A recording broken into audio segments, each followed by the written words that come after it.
AIIMS વડોદરાને કે પછી રાજકોટને મળે તેને લઈને હવે વિવાદ વધુ વકરે તેવા સંકેત મળી રહ્યા છે। વડોદરાને એમ્સ મળવી જોઈએ તેવી માંગ સાથે વડોદરા સહિત મધ્ય ગુજરાતના ધારાસભ્યો સીએમને રજૂઆત કરી। ધારાસભ્ય યોગેશ પટેલ, મધુ શ્રીવાસ્તવ, કેતન ઇનામદાર, મનીષ વકીલ, શૈલેષ સોઢા, સીકે રાઉલ સહિતના 8 ધારાસભ્યોએ મુખ્યમંત્રીને રજૂઆત કરી છે। જો કે આ પહેલા રાજકોટને એમ્સ મળવી જોઈએ તેવા અહેવાલ પ્રસારિત થતા યોગેશ પટેલે વિરોધ કર્યો હતો અને કહ્યું હતું કે વડોદરામાં એમ્સ સ્થપાય તો મધ્ય ગુજરાતના આદિવાસી પટ્ટાને વધુ ફાયદો થશે। તો એમ્સ વડોદરાને કે પછી રાજકોટને તેને લઈને હવે વિવાદ વધુ વકરે તેવા સંકેત દેખાઈ રહ્યા છે, કારણ કે વડોદરામાં એમ્સની માંગની સાથે વડોદરા સહિત મધ્ય ગુજરાતના તમામ ધારાસભ્યોએ રજૂઆત કરી છે સીએમને આ અંગે। યોગેશ પટેલ સહિતના 8 જેટલા ધારાસભ્યો કે જેમણે મુખ્યમંત્રીને પત્ર લખ્યો છે અને આ અંગેની રજૂઆત કરવામાં આવી છે કે એમ્સ છે જે વડોદરાને આપવામાં આવે અને આ સાથે એમ્સ સ્થપાય તો મધ્ય ગુજરાતના આદિવાસી પટ્ટાને ફાયદો મળે તેવી રજૂઆત આ પત્રમાં કરવામાં આવી છે। તો જસદણની ચૂંટણી અગાઉ પણ એમ્સ રાજકોટને મળશે એ પ્રકારના જ્યારે અહેવાલ પ્રસારિત થયા હતા ત્યારે પણ વિવાદ થયો હતો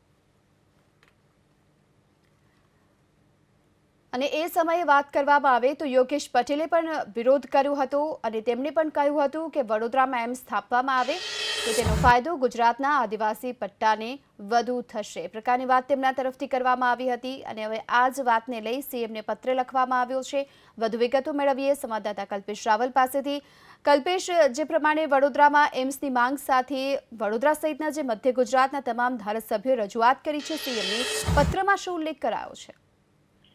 ગીતા, માત્ર પત્ર લખ્યો નથી। આ તમામ જે ધારાસભ્યો છે ગઈકાલે ગાંધીનગર પણ આવ્યા હતા અને મુખ્યમંત્રીને મળ્યા હતા। લગભગ અડધો કલાક સુધી મુખ્યમંત્રી સાથે ચર્ચા પણ કરવામાં આવેલી છે। ન માત્ર વડોદરાના પરંતુ માતર, મહેમદાવાદ અને ગોધરાના જે ધારાસભ્યો છે એમણે પણ, એટલે કે સમગ્ર મધ્ય ગુજરાતના ધારાસભ્યોએ આ રજૂઆત કરી છે। તર્ક એ આપવામાં આવ્યો છે કે મધ્ય ગુજરાતના લગભગ 13 જિલ્લાઓ જે છે ઉપરાંત મધ્યપ્રદેશ સાથે પણ વડોદરાથી વ્યવહાર છે। બે મહત્વના કારણ આપવામાં આવ્યા છે। એક તો વડોદરામાં જે એસએસજી હોસ્પિટલ છે ને, અમદાવાદના સિવિલ હોસ્પિટલ, એમાં દર્દીઓનો ભરાવો ખૂબ જ છે। દર્દીઓની સંખ્યા ખૂબ જ વધારે હોવાથી હવે એક નવી મોટી હોસ્પિટલની આવશ્યકતા છે અને એ વડોદરા અથવા તો એની આસપાસમાં ફાળવવામાં આવે તો મધ્ય ગુજરાતના જિલ્લાઓના જે લોકો છે તેમને ફાયદો થઈ શકે છે।